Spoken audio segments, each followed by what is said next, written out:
My name is Raven Metzner. I'm one of the writers. I'm a co-EP on Sleepy Hollow. Thank you so much for talking with me and bringing Sleepy Hollow to Fox. So how is it going with this season? I mean, Pandora is upending it with her evil boyfriend. He's pretty evil. He is evil. He's like a bad boyfriend. He is a terrible, terrible boyfriend. There's a little bit of a moral of this here, which is that you probably shouldn't date a god. If you meet a god in a bar, you maybe go on a couple of dates with them, but don't have a long-term relationship with them. Usually it doesn't pan out. They're kind of angry, a little bit upsetting, and they're more self-interested than they are loving. That's what we learned this season. Yeah, about dating gods. Yeah, don't date gods. So I've been a fan from day one. Cool.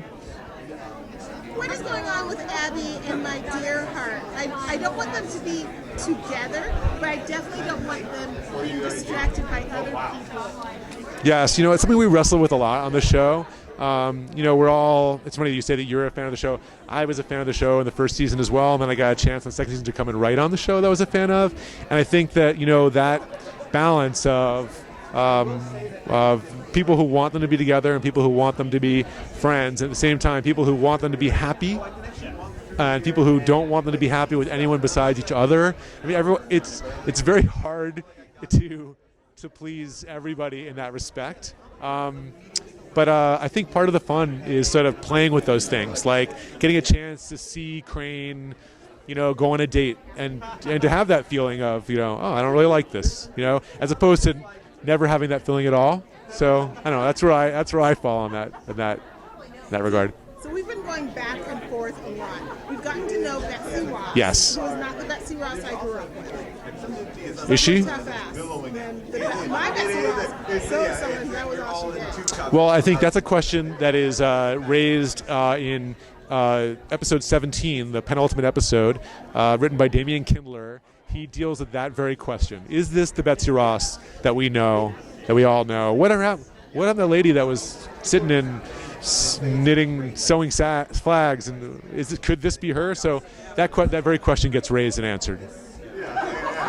Now, are we still going to be going back to Icky's original story back in the war, or are we going to stay more in the present time?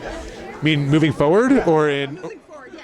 Well, he's always bounced back and forth, but now it feels like we're spending a lot of time in his history, in his past. Yeah, well, I think we'll always sort of go into history and delve into it. I think more and more every year, Crane is sort of becoming more and more accustomed to our world and to the modern times, and that's just part of his growth and his longer arc. But I think we'll always try to delve into history. Right now we've hit a lot of the big moments in American revolutionary history, so we will have to find a way to sort of stretch that out a little bit, because I feel like at a certain point how many more years are there and months are there? You know what I mean? But yeah. It's a lot. I'm really excited. Can you give me a clue as what's going to be happening at the next episode? A clue? Well, I will say that we always strive to do the unexpected and to do interesting finales. I think this one is no different. I think this is going to be a really, really it's a crazy pants finale, and one that I think will have a lot of cool changes in store. I'm looking forward to it. And Thank I you. hope to see you guys at Comic-Con, and I'm going to cosplay this year. Who are you going to be? I don't know. Oh, well. Something comfortable. I'm going to check in with you there. I'll be there as well. Okay. Cool. Thank you. Thank you.